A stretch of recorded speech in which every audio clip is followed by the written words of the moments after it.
Saya minta agar lebih banyak lagi perempuan dilibatkan dalam negosiasi dan dalam pembuatan peraturan. Saya yakin bahwa apabila semakin banyak perempuan berkiprah di dunia pertanian, termasuk diplomasi pertanian, maka Indonesia akan menjadi lebih maju dan lebih sejahtera. Lahan pertanian kita itu kurang dari 20%, Bapak Ibu sekalian.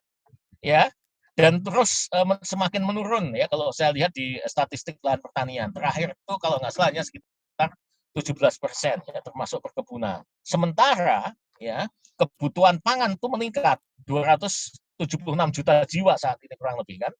Ya, luas lahan petani ya itu rata-ratanya 0,7 hektar. Kita dihadapkan pada ya misalnya Inggris saja, UK ya, Inggris itu luas alokasi lahan pertaniannya itu sampai 72%. Ya.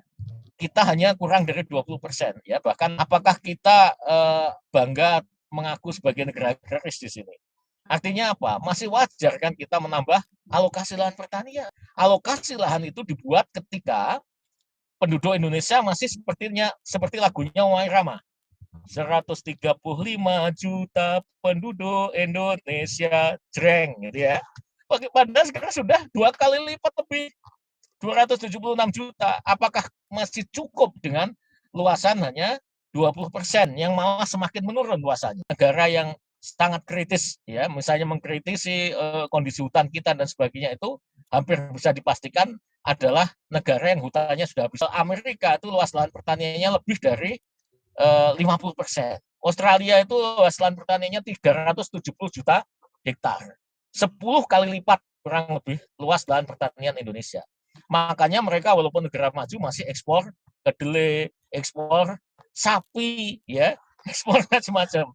Nah kita yang dituntut untuk swasembada pajali babe tepi, ya padi, jagung, kedelai, bawang merah, ya, babe, cabe, ya, tebu dan daging sapi.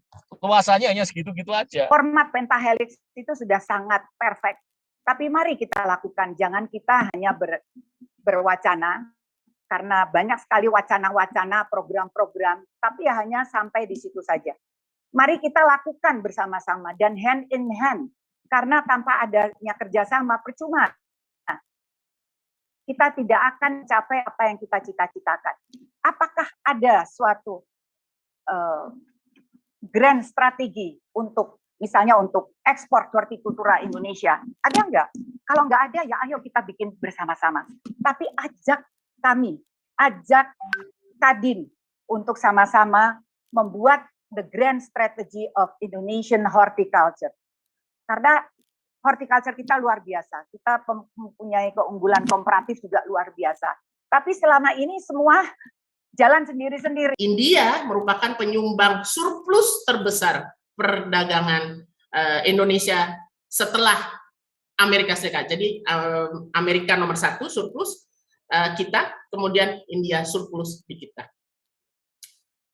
Total perdagangan besar sekali sampai 2021 Desember mencapai hampir 21 miliar dolar Amerika Serikat. Dan ini peningkatannya luar biasa sampai 10 miliar dolar Amerika. India merupakan pengimpor tertinggi kelapa sawit dari Indonesia. Komoditas ekspor utama Indonesia yang selama ini memberikan kontribusi terbesar, batu bara dan minyak kelapa sawit, masing-masing kontribusinya sekitar 40% dan 20% dari total nilai ekspor Indonesia ke India. Dan kelas menengah atasnya itu hampir 300 juta jiwa, sehingga dia pasar yang sangat potensial. Tetapi sayangnya ekspor Indonesia masih didominasi produk primer mentah. Ada suatu penelitian oleh PBB di tahun 2020 bahwa apabila terjadi partisipasi perempuan di dalam situasi konflik, maka partisipasi perempuan itu akan meningkatkan kemungkinan tercapainya perdamaian sebesar 20% dalam 2 tahun, 35% dalam 15 tahun. Perempuan memiliki kelebihan dalam soft power diplomasi yang mengedepankan pendekatan dialog dan negosiasi untuk menyelesaikan masalah.